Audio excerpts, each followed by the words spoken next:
حضرت حسین ابن علی رضی اللہ تعالیٰ عنہ گھوڑے کی پشت سے زمین پہ گرے ہوں گے اور ان کے بدن کے اوپر جو زخم آئے، ایک تو وہ ہمارے جو ہے وہ مقررین کا سٹائل ہے، لیکن محتاط روایات کے مطابق آپ کا جب پیراہن اتارا گیا تو آپ کے پیراہن کے اوپر جو ہے وہ اس قدر تیروں، اس قدر پھٹا ہوا تھا جگہ جگہ سے تیروں سے، اور جگہ جگہ 34 گھاؤ تلواروں کے اور 33 زخم جو ہے وہ نیزوں کے اور 113 سوراخ تیروں کے جو ہے وہ آپ کے اس جبہ اقدس میں تھے، اور آپ کے بدن کے اندر اتنے تیر پیروست تھے۔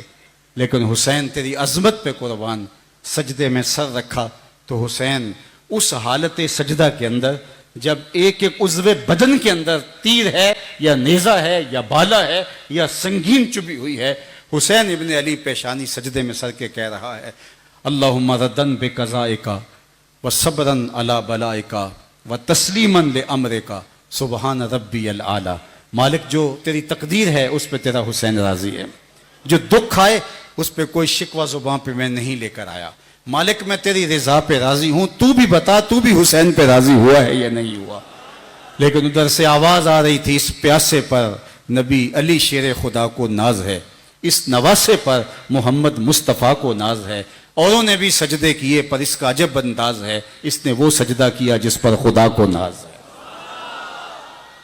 آج تو مالک بھی فرشتوں سے کہہ رہا تھا، جب حضرت انسان کی تخلیق ہونے لگی تھی تو فرشتوں نے کہا تھا نحن نسبح بحمدک ونقدس لک، انسان کو خلافت دی جا رہی ہے، یہ تو دھینگا مشتی کریں گے، شر فساد کریں گے، تیری تسبیح کے ترانے تو ہم پڑھتے ہیں، رکوع قیام اور سجدے تو ہم کرتے ہیں، لیکن آج رب نے بھی کہا ہوگا ذرا لاؤ اپنے سارے سجدے، اور حسین ابن علی کے سجدے کے مقابل لا کے تو دے، ایسا سجدہ کیا جس پر کائنات ناز کرتی ہے، جس پر سجدے کو بھی فخر اور سجدے کو بھی ناز ہے۔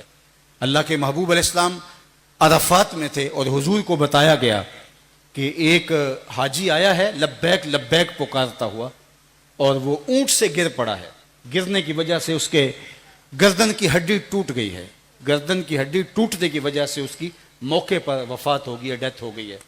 تو آقا کریم نے فرمایا کہ اس کو احرام کے اندر ہی کفن دے دیا جائے اور اس کا جنازہ پڑھا جائے اور دفن کر دیا جائے۔ پھر حضور نے ارشاد فرمایا چونکہ یہ اس حالت میں فوت ہوا ہے، کل قیامت کے دن جب یہ اٹھایا جائے گا ملبیاً، اس کے لبوں کے اوپر لبیک اللہم لبیک کی صدائیں ہوں گی، چونکہ کوئی جس حالت کے اندر فوت ہوئے اسی حالت کے اندر اٹھایا جاتا ہے، یہ ضابطہ حدیث پاک میں موجود ہے۔ اب سنو، حسین ابن علی کا سر دستے قاتل نے تب کاٹا جب وہ سجدے میں جھکا ہوا تھا، تو قیامت تک حسین کا سر سجدے میں ہے، لوگ قبروں سے اٹھائے جائیں گے، حسین کا سر سجدے سے اٹھایا جائے گا۔ اتنا طویل اور لمبا سجدہ بھی کسی نے نہیں کیا جو حسین ابن علی کر رہا ہے۔ اے حسین ابن علی تم پر سلام، نازش آل نبی تم پر سلام، تم پہ لاکھوں رحمتیں لاکھوں سلام، اے شہیدان محبت کے امام، لالا گوں لالا بدن لالا کفن، اے چمن اندر چمن، زندگی ہی زندگی تیری حیات، اے حیات اندر حیات، فخر کا دل میں دریچہ باز کرنا چاہیے، جن کا تو آقا ہے ان کو ناز کرنا چاہیے۔ ہم حسین والے نہیں، ہم حسین والے ہیں۔ اے حسین ابن علی تو نے جو انوکھا انداز اختیار کیا، اتنے زخم کلیجے پہ ہوں، اتنے نیزے اور تیر ہوں، سجدہ قضا نہ ہونے پائے، حسین ابن علی نے اپنے ماننے والوں کو بتایا کہ حسین کا سر سجدے میں کٹنے کا مطلب یہ ہے کہ یہ سر کسی اور کے آگے نہیں جھکتا۔ یزید نے بیعت مانگی تھی، امام حسین نے سر تو دے دیا، ہاتھ نہیں دیا۔ لوگ سر بچانے کے لیے ہاتھ دے دیتے ہیں، امام حسین نے ہاتھ بچانے کے لیے سر دے دیا، سر کٹوا دیا، لیکن یزید کے ہاتھوں میں ہاتھ نہیں دیا۔ بلکہ میں ایک اور بات کہتا ہوں، آپ کربلا کی تاریخ پڑھیں تو آپ کو ملے گا کہ نیزوں کی نوک پہ شہیدوں کے سر چڑھائے گئے، اللہ اکبر، اور آپ کے مبارک جسم جو تھے وہ گھوڑوں کی ٹانپوں سے رون دیے گئے۔ کربلا کی تاریخ پڑھیں، امام حسین کے سر کی کہانی تو ملے گی، اور روندی ہوئی استخوان مبارکہ، روندی ہوئی ہڈیوں کا ذکر تو ملے گا، لیکن امام حسین کا ہاتھ آپ کو کربلا کی تاریخ میں نہیں ملتا۔ یہ کہانی اس طرح بنتی ہے کہ اگر کٹا ہوا آپ کا ہاتھ مل جاتا تو جس طرح وہ نیزے پہ چڑھا کے سر لے گئے تھے یزید کے دربار میں، آپ کا کٹا ہوا ہاتھ بھی جو ہے وہ نیزے پہ چڑھا کے لے جاتے، اور یزید جس طرح آپ کے مبارک ہونٹوں پر چھڑیاں مارتا تھا، وہ آپ کے کٹے ہوئے ہاتھ میں ہاتھ دے کے کہتا، حسین تمہارا ہاتھ زندگی میں میرے ہاتھ میں تو نہیں آیا، لیکن اب تو آیا ہے، لیکن گھوڑے کے پاؤں تلے روندا تو گیا، لیکن حسین کا جو ہے وہ ہاتھ وہ یزید کے ہاتھ میں کٹنے کے بعد بھی نہیں آیا۔ اور حضرت امام حسین رضی اللہ تعالیٰ عنہ نے وفا کی انوکھی داستان رقم کر دی۔ اقبال تڑپ اٹھا سرخ رو، عشق غیور از خونے او، شوخی این مصر از مضمونے او، تا قیامت قط استبداد کر، موج خونے او چمن ایجاد کر۔ اقبال نے کہا عشق غیور کے چہرے پہ جو سرخیاں اور جو بانکپن ہے وہ حسین ابن علی کے خون کے صدقے سے ہے۔ اور پھر کہا کہ میرے شعر میں جو حسن آیا ہے، جمال آیا ہے، یہ بھی میں نے حسین ابن علی کا مضمون باندھا ہے۔ اور آگے کہا تا قیامت قط استبداد کر، موج خون او چمن ایجاد کر۔ قیامت تک کے لیے جور و ظلم اور جبر کے سامنے حضرت امام حسین رضی اللہ تعالیٰ عنہ نے بند باندھ دیا اور دنیا کو بتایا کہ ظالم کے آگے سر جھکایا نہیں جاتا، سر کٹ سکتا ہے، جھک نہیں سکتا۔ مہاتما گاندھی نے جب برطانوی سامراج کے خلاف کھڑے ہو کے اس کو للکارا تو اس نے ایک دن اپنے لوگوں کو مخاطب ہو کے کہا کہ لوگوں، مٹھی بھر جماعت اتنی بڑی طاقت کے ساتھ ٹکرانے کا کوئی منطقی سمجھ نہیں آتی، کوئی دلیل سمجھ نہیں آتی، چونکہ جس کی حکومت میں سورج طلوع بھی ہوتا ہے اور غروب بھی ہوتا ہے، اس سے چند لوگ مقابلے کے لیے کھڑے ہوئے تو یہ بات سمجھ میں نہیں آتی۔ اور پھر کہنے لگا کہ اس کے باوجود بھی میں برطانوی سامراج کے سامنے کھڑا ہوں تو میرے سامنے حسین ابن علی کا کردار موجود ہے۔ تو یہ بات ذہن میں رکھیں کہ جب بھی جہاں بھی جو بھی ظلم، جور، جبر، زیادتی اور ناانصافی کے سامنے کھڑا ہوگا وہ حرارت خون حسین سے لے گا۔ قیامت تک حضرت سیدنا امام حسین رضی اللہ تعالیٰ عنہ کا خون حرارت بانٹتا رہے گا، توانائی بانٹتا رہے گا، تقویت دیتا رہے گا، جبر، ظلم اور بربریت کے سامنے کھڑا ہونے کی ہمت دیتا رہے گا۔ تا قیامت قط استبداد کر، موج خونے او چمن ایجاد کر، سرخ رو عشق غیور از خونے او، شوخی ای مصر از مضمون او۔ جو دین دیا میرے بعد تم بکھر جاؤ، تمہارے لیے کوئی آسرا نہ رہے، تمہیں تنہا نہیں چھوڑ کے جا رہا، تمہیں لاوارث نہیں چھوڑ کے جا رہا، تمہیں دو بھاری اور تمہیں دو ثقیل چیزیں دے کے جا رہا ہوں۔ ان میں سے پہلی چیز اولہما کتاب اللہ فیہ الہدی والنور فخذوا بکتاب اللہ واستمسکوا بہ۔ اللہ کے محبوب نے فرمایا ان میں سے پہلی چیز اللہ کی کتاب قرآن مجید، فخذوا بکتاب اللہ، اللہ کی کتاب کو مضبوطی کے ساتھ پکڑ لو، واستمسکوا بہ، اس کے ساتھ تمسک اختیار کر لو، جڑ جاؤ کتاب کے ساتھ۔ اور اللہ کے محبوب نے فرمایا اس میں ہدایت ہے، اس میں روشنی ہے، یہ اجالوں کی نقیب ہے، اس کے ساتھ وابستگی، قرآن کے ساتھ جڑاؤ، قرآن کے ساتھ دل بستگی، تعلق خاطر تمہیں گمراہ نہیں ہونے دے گا۔ اللہ اکبر۔ اور دوسری حضرت جابر والی حدیث میں کہ حبل ممدود من السماء الی الارض، یہ آسمان سے زمین کی طرف اللہ کی لٹکتی ہوئی رسی ہے۔ اللہ اکبر۔ یہ وہ کتاب ہے کہ اس کو اللہ کی حبل ممدود کہا گیا، یہ اللہ کی لٹکتی ہوئی رسی قرار دی گئی۔ بلکہ ایک حدیث پاک ہے، وہ جب میں نے زندگی میں پہلی مرتبہ پڑھی وہ نشہ کبھی بھول نہیں پایا۔ فرمایا کہ یہ قرآن اللہ کی وہ لٹکتی ہوئی رسی ہے جس کا ایک سرا تمہارے ہاتھ میں ہے، دوسرا سرا تمہارے رب کے ہاتھ میں ہے۔ اس کتاب کے ساتھ وابستگی اختیار کرنے والا کبھی بھی گمراہ نہیں ہو سکتا۔ یہ اجالوں کی نقیب ہے، یہ روشنیوں کا مینارہ نور ہے، یہ ہدایت کا سر چشمہ ہے۔ اس کی فکر کبھی بھی فرسودہ نہیں ہوگی، اس کا فلسفہ کبھی پرانا نہیں ہوگا، یہ ہر دور کی ضرورت کی تکمیل کرے گی کتاب۔ یہ ہدایت کا وہ روشن مینارہ ہے کہ جس کے اجالوں کے اندر تم زندگی گزارنا کا ڈھب سیکھ سکتے ہو۔ گر تو می خواہی مسلمان زیستن، نیست ممکن جز بقرآن زیستن۔ اقبال نے کہا اگر تو مومن بن کے جینا چاہتا ہے تو قرآن کے بغیر تو ایک لمحہ بھی نہیں جی سکتا۔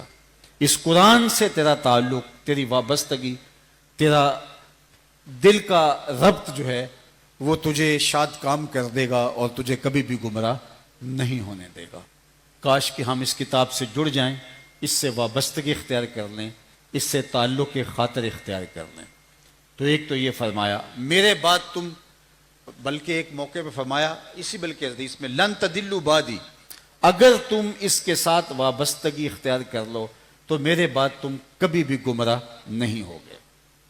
ایک تو قرآن کے ساتھ جڑاؤ، قرآن کے ساتھ جڑت، قرآن کے ساتھ تمہارا تعلق، اس سے وابستہ ہو جاؤ، اس کے ساتھ تعلق مضبوط کر لو۔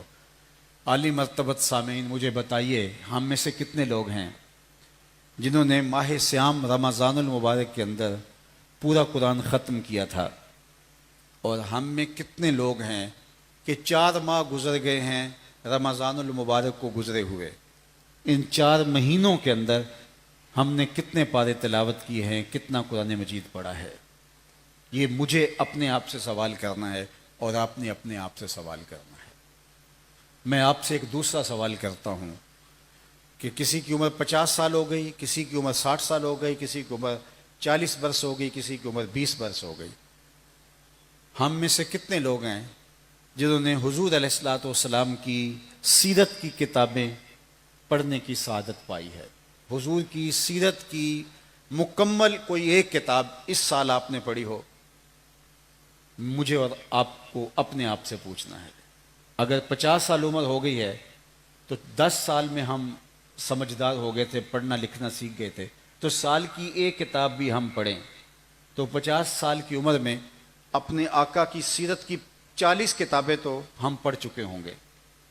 لیکن ہم میں سے کتنے لوگ موجود ہیں جنہوں نے حضور کی سیرت پر کوئی ایک کتاب پڑھی ہو، اس سال میں پڑھی ہو، گزشتہ سال پڑھی ہو، ہر سال کوئی نئی کتاب حضور کی سیرت پہ آئے تو وہ پڑھنے کی سعادت پاتا ہو؟ اگر ہم نے کچھ نہیں کیا تو پھر یہ ہم کیوں کہتے ہیں کہ ہم دنیا سے پیچھے رہ گئے، مسلمان ذلیل و رسوا ہو گئے، مسلمان غالب کیوں نہیں آ رہے؟ میاں کس بات پہ غالب آئیں؟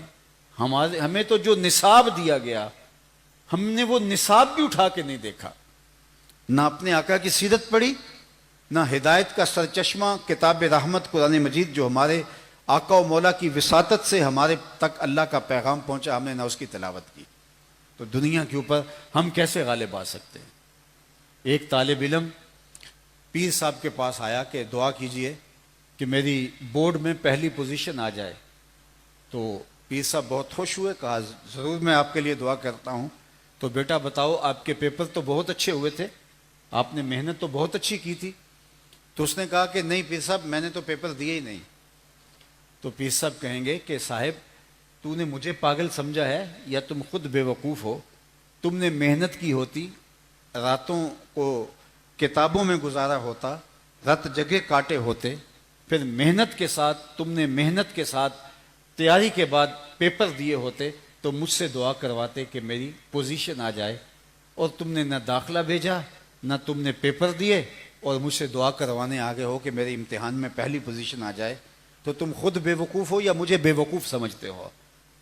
اس امت نے نہ قرآن پڑھا، نہ حضور کی سیرت پڑھی، نہ حضور کی سیرت کے مطابق اپنی زندگی کو ڈھالنے کی کوشش کی، نہ قرآن کی مطابقت میں اپنے آپ کو ڈھالنے کی کوشش کی، اور ہم کہتے ہیں کہ فلاں آگے کیوں نکل گیا، فلاں آگے کیوں نکل گیا، ہم پیچھے کیوں نکل گئے، ہم پیچھے کیوں رہ گئے؟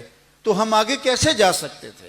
ہم نے محنت کی ہوتی، ہم نے دن رات ایک کیا ہوتا، اسلام کو غالب کرنے کے لیے ہوم ورک کیا ہوتا، پھر پیچھے رہتے تو کوئی شکایت کا حق بھی بنتا تھا۔ لیکن ہم نے تو کچھ کیا ہی نہیں، ہم نے تو نیندیں پوری کی ہیں، ہم نے تو عیش و عشرت کی ہے، ہم نے تو آوارگی میں وقت گزارا ہے۔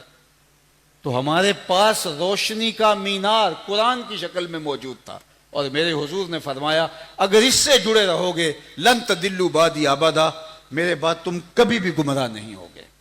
لیکن ہم نے اس کتاب کو کبھی اٹھا کے بھی نہیں دیکھا، بلکہ اقبال نے ایک بہت خوبصورت بات کی اور بڑے خوبصورت پیرائے میں تنقید کی، اور وہ کہتے ہیں کہ تو صوفی اور ملا کے ایسے پھندے میں پھنسا کہ تو نے قرآن سے زندگی تلاش نہیں کی۔ ببندے صوفی و ملا اسیری حیات از حکمت قرآن اگیری، با آیاتش ترا کار جزی نیست یز یاسین او آساں بمیری۔ تو جاہل صوفی اور کاہل ملا کے ایسے پھندے میں پھنسا کہ تو نے قرآن سے زندگی تلاش نہیں کی۔ قرآن کی آیتوں سے تجھے صرف اتنا سروکار ہے، جب تیرے بوڑھے کی روح اٹک گئی تو سورہ یاسین لے کے بیٹھ گیا کہ میں تلاوت کروں اور اس کی روح آسانی سے نکل جائے. اقبال کہتے ہیں اس میں کوئی شک نہیں کہ تلاوت سے اس بوڑھے کی جو ہے وہ جان آسانی سے نکل جاتی ہے. لیکن اقبال کہتا ہے مجھے افسوس ہے کہ اس قرآن سے بھی تو نے مرنا ہی سیکھا, کاش اس قرآن سے جینا سیکھ لیا ہوتا. تو نے مرنے کی راہیں تلاش کی, کاش کہ اس قرآن سے تو نے جینے کے راستے نکالے ہوتے. تو فرمایا کتاب اللہ حبل ممدود من السماء الی الارض, وہ آسمان سے زمین کی طرف اللہ کی لٹکتی ہوئی رسی ہے. فیہ الہدی والنور فخذوا بکتاب اللہ واستمسکوا بہ, اس کو مضبوطی سے پکڑ لو, اچھی طرح تھام لو. کا ایک بھاری چیز میں قرآن کی شکل میں تمہارے درمیان چھوڑ کے جا رہا ہوں. پھر دوسری بات وَإِتْرَتِي اہل بیتی, فرمایا میرے اہل بیت. اور 3 مرتبہ حضور نے فرمایا اذکرکم اللہ فی اہل بیتی, اذکرکم اللہ فی اہل بیتی, اذکرکم اللہ فی اہل بیتی. میں اپنے اہل بیت کے حوالے سے تمہیں اللہ سے ڈراتا ہوں, میں تمہیں تذکیر کرتا ہوں, نصیحت کرتا ہوں اپنے اہل بیت کے حوالے سے. ان 2 چیزوں کے دامن کو مضبوطی سے پکڑ لو, لن تدلوا بعدی, تم کبھی بھی گمراہ نہیں ہوگے. آج امت 73 گروہوں میں بٹ گئی. میرے حضور نے تو کہا تھا تم کبھی بھی گمراہ نہیں ہوگے. تو یہ امت ٹکڑے ٹکڑے کیوں ہو گئی؟ یہ امت گروہوں میں کیوں بٹ گئی؟ یہ امت فرقہ فرقہ کیوں ہو گئی؟ یہ امت ٹکڑے ٹکڑے کیوں ہو گئی؟ حضور نے تو کہا تھا لن تدلوا بعدی, میرے بعد تم گمراہ نہیں ہوگے. لیکن حضور نے شرط رکھی تھی, ایک قرآن سے جڑے رہنا, ایک میرے اہل بیت سے جڑے رہنا. تو گمراہی کیسے ہوئی؟ کسی نے قرآن کو چھوڑ دیا, کسی نے اہل بیت کے دامن کو چھوڑ دیا, لہٰذا گمراہی مقدور ہو گئی.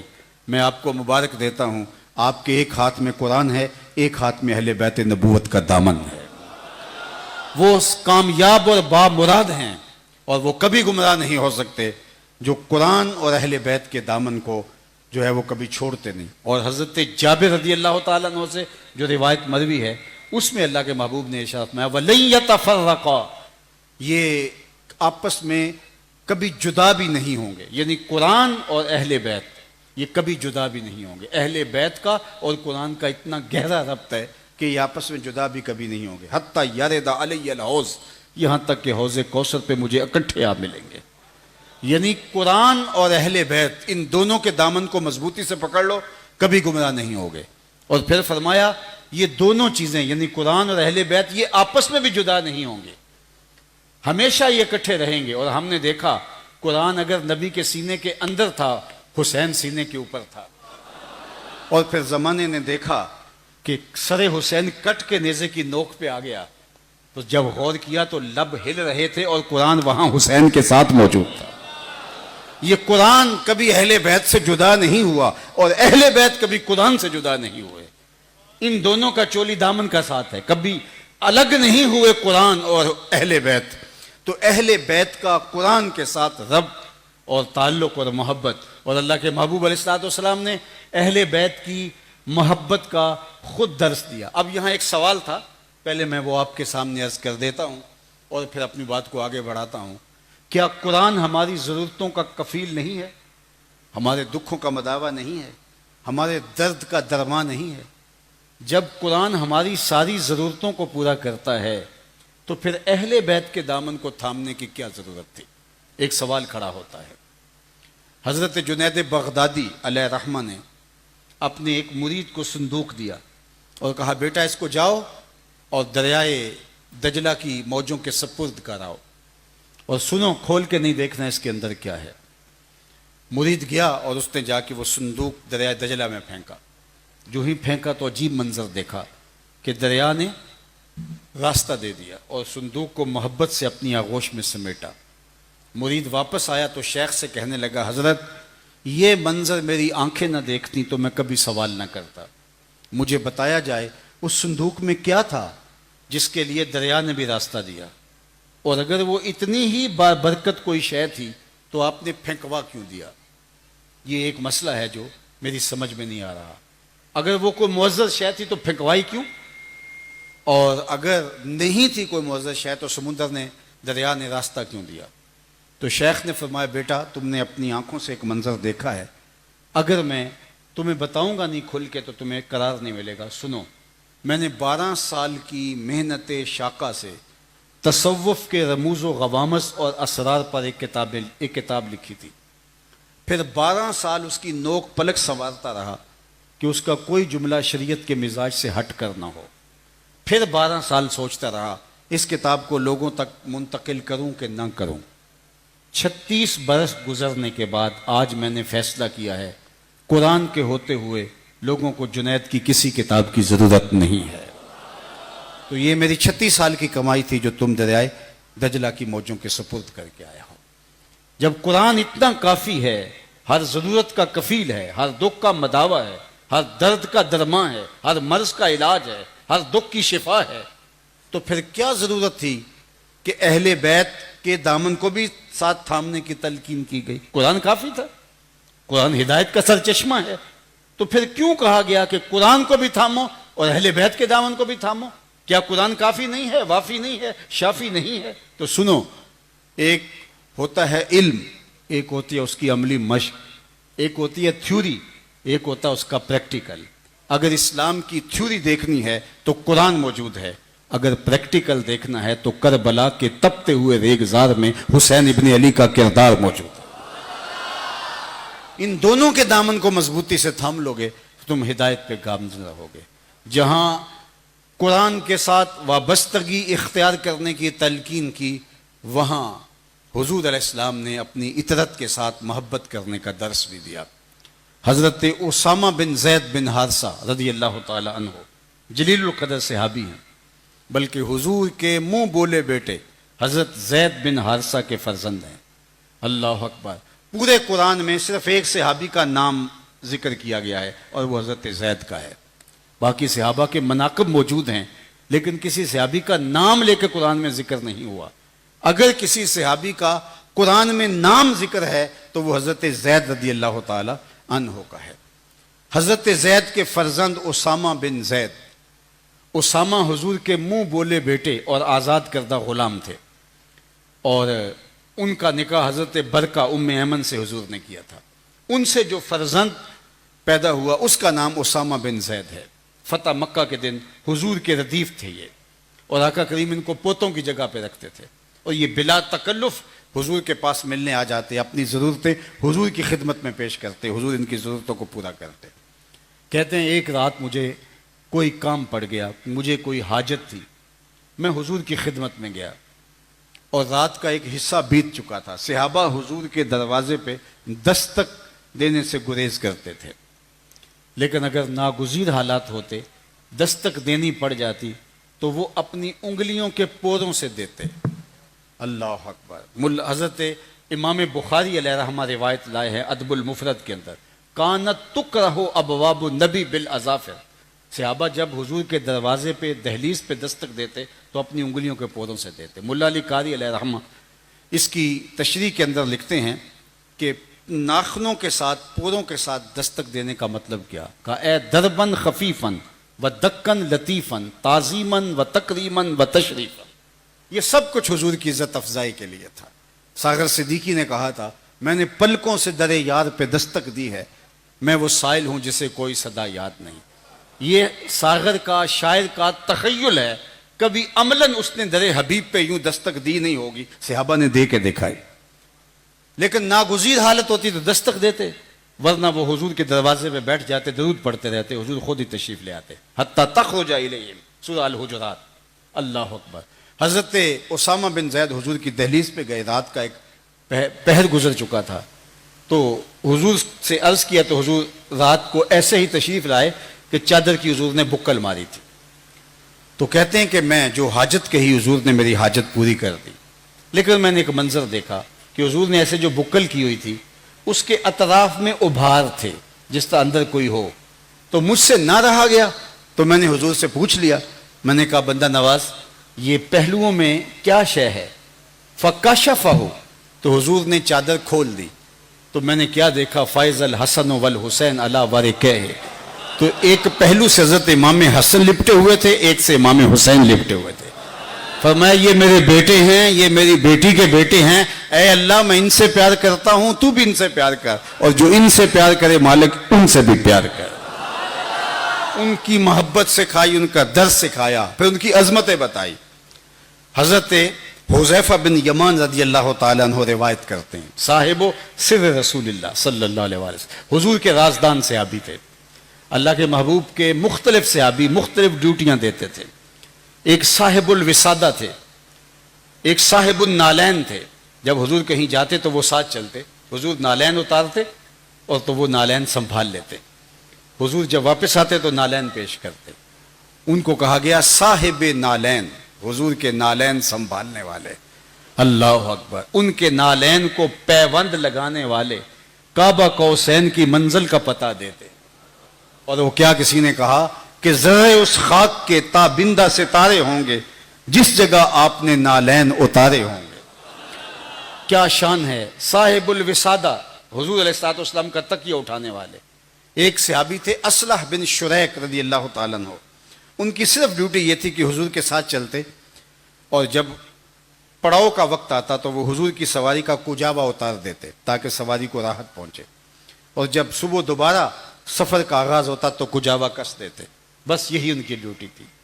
کہتے ہیں ایک سفر پہ میں حضور کے ہمراہ تھا، تو سردیوں کا موسم تھا، جب قافلے کے کوچ کے لمحے آئے تو میرے اوپر غسل کی حاجت تھی۔ اب ٹھنڈے پانی سے اگر میں نہاؤں تو مجھے اندیشہ ہے بیمار پڑ جانے کا، تو میں کہیں سے لکڑیاں جمع کر کے لایا تاکہ پانی گرم کیا جائے اور غسل کروں، لیکن آقا کریم علیہ الصلوۃ والتسلیم کے جانے کا وقت ہو چکا تھا۔ تو میں نے ایک انصاری صحابی سے کہا کہ حضور علیہ الصلوۃ والسلام کی سواری کا کجاوا آج تم یوں یوں کس دو، تو انہوں نے حضور علیہ الصلوۃ والسلام کی سواری کا کجاوا کس دیا، حضور بیٹھے اور روانہ ہو گئے۔ میں پیچھے سے غسل کیا اور میں بھی اپنے گھوڑے کو، اپنے اونٹ کو، اپنی سواری کو ایڑ لگائی اور میں بھی ساتھ شامل ہو گیا۔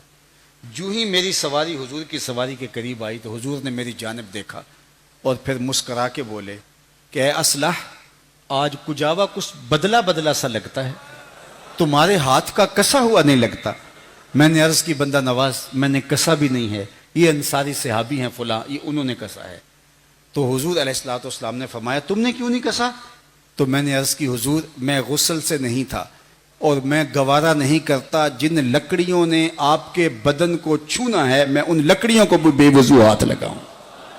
یہ ان کی محبت کا عالم۔ تو حضور نے مختلف صحابہ کو مختلف اعزازات دیے ہوئے تھے۔ تو حضرت حذیفہ بن یمان کا اعزاز کیا تھا؟ صاحب و سر رسول اللہ صلی اللہ علیہ وسلم، یہ حضور کے رازدار تھے۔ جب حضور نے کوئی راز کی بات کہنی ہوتی تو حضرت حذیفہ رضی اللہ تعالیٰ عنہ کو کہتے۔ تو حضرت حذیفہ بن یمان کہتے ہیں کہ میں اپنی امی سے اجازت لی کہ امی اگر آپ مجھے اجازت دیں تو میں مغرب کی نماز حضور کے پاس پڑھتا ہوں، کیونکہ یہ دن کی نمازوں میں شامل ہوتے، گھر تھوڑا سا فاصلے پہ تھا اور ماں بوڑھی تھی اور بیمار بھی تھی، تو ان کی عیادت کے لیے ان کو شام کو گھر ہونا پڑتا، لیکن ان کی آرزو ہوتی کہ حضور کے پیچھے وہ نمازیں پڑھوں جن نمازوں میں حضور قرات کرتے ہیں، تو حضور علیہ السلام کا قرآن بھی سنا جائے۔ اللہ اکبر۔ حضرت ابو موسیٰ اشعری رضی اللہ تعالیٰ عنہ فرماتے ہیں ایک دن فجر کی نماز تھی، حضور تھے اور سورہ والضحیٰ کی تلاوت تھی، کہا آج تک نشہ ہی نہیں اترا۔ تو حضرت حذیفہ کہتے ہیں میرا چاہ تھا کہ میں حضور کے پیچھے نماز مغرب پڑھوں، تو میں نے اپنی ماں سے کہا امی اگر آپ مجھے اجازت دیں تو میں حضور کے پیچھے نماز مغرب پڑھوں گا اور اس کے بعد حضور سے آپ کے لیے اور اپنے لیے مغفرت کی دعا کرواؤں گا کہ حضور میرے لیے بھی مغفرت کی دعا کر دیں، میری ماں کے لیے مغفرت کی دعا کر دیں۔ لالچ بہت اچھی دی، ماں نے کہا پتر جاؤ میں اجازت دیتی ہوں، میرے لیے بھی حضور سے دعا کروانا اور اپنے لیے بھی مغفرت کی دعا کروانا۔ کہتے ہیں میں آیا اور مغرب کی نماز پڑھی، سلام پھرا تو میرے دل میں تھا کہ ماں سے کیا ہوا وعدہ ہے کہ حضور علیہ السلام سے میرے لیے اور اپنے لیے مغفرت کی بخشش کی دعا کروانا، لیکن حضور نماز کے بعد نوافل میں مشغول ہو گئے، اذکار میں مشغول ہو گئے، حتیٰ کہ عشاء کا وقت ہو گیا۔ میں موقع کی طاق میں تھا کہ جب حضور کوئی توجہ فرمائیں تو میں عرض کروں کہ یا رسول اللہ صلی اللہ علیہ وسلم میرے لیے اور میری ماں کی بخشش و مغفرت کے لیے دعا فرما دیں، لیکن کوئی موقع ہی نہیں ملا، حتیٰ کہ عشاء کی اذان پکارے جانے لگی۔ حضور نے آئے مصلی پہ نماز پڑھائی، سلام پھرا تو میرے دل میں تھا کہ میں حضور سے اب عرض کروں، لیکن حضور اٹھے اور حجرہ انور کی جانب چل پڑے۔ تو میں نے کہا کہ ماں کو کیا جواب دوں گا، ایک نماز کی چھٹی لے کے آیا تھا، نمازیں بھی 2 ہو گئی، اور ماں سے وعدہ کیا تھا حضور سے دعا کرواؤں گا بخشش و مغفرت کے لیے، تو وہ بھی نہیں کروا سکا اور حضور جا رہے ہیں۔ تو میں بھی حضور کے پیچھے چل پڑا. غیر اختیاری طور پہ کچھ چال تیز ہو گئی اور میرے قدموں کی آہٹ پیدا ہوئی. حضرت حذیفہ فرماتے ہیں جو ہی میرے قدموں کی آہٹ پیدا ہوئی تو حضور نے پیچھے مڑ کے دیکھے بغیر فرمایا کہ من ھذا، میرے پیچھے کون آ رہا ہے؟ پھر خود ہی فرمایا حذیفہ تو نہیں. تو میں تو موقع کی تلاش میں تھا. میں نے کہا جلدی کل تو نام، میں نے کہا جی حضور میں حذیفہ ہوں.